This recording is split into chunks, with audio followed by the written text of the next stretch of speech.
Hello, Hamish here from mortgagesonline.co.nz. I have Max Gunawan with me today. How are you, Max? Yeah, good, Hamish. Max is a lawyer and he's going to explain one of the key reasons why you might need to use two banks, right, Max? That's right.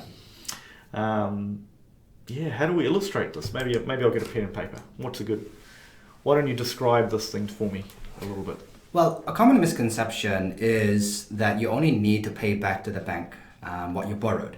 And that is certainly true if you've only got the one loan with the bank for the one house. But it becomes a little bit more murky if you borrowed a second time to buy a second property. So in that situation, you've got two houses for which you've got two loans from the bank. And you might be justified in thinking that when you're coming to sell one of the houses, you only need to pay back what you borrowed to buy that house. And this is a really common misconception because a lot of people, when they borrow money, they go to their internet banking app and they see that, that's the facility that I borrowed to purchase house number one. And then that's the facility that I borrowed to purchase house number two. And if I wanted to sell house number two, I only need to pay off that particular facility. But that's not the case because banks can and do always look at the situation and see if you're still able to afford the loan or not. So for example, if you sold only one of the houses, the bank would actually ask some questions and say, well, if you're only selling one of the houses, are you still able to afford the remaining loan or not?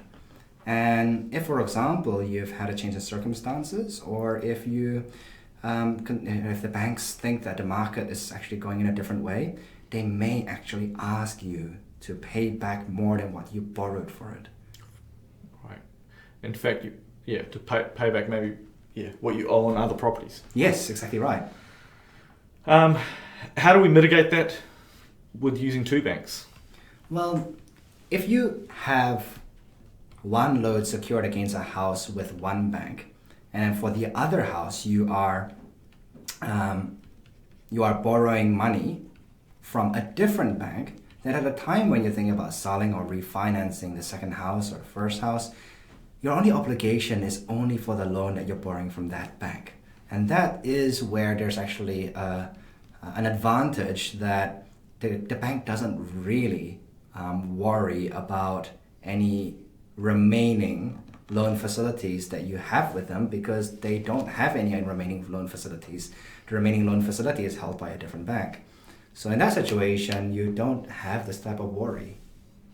Right. So, so in the long run, it's a little bit more robust, I guess, using two different banks, right?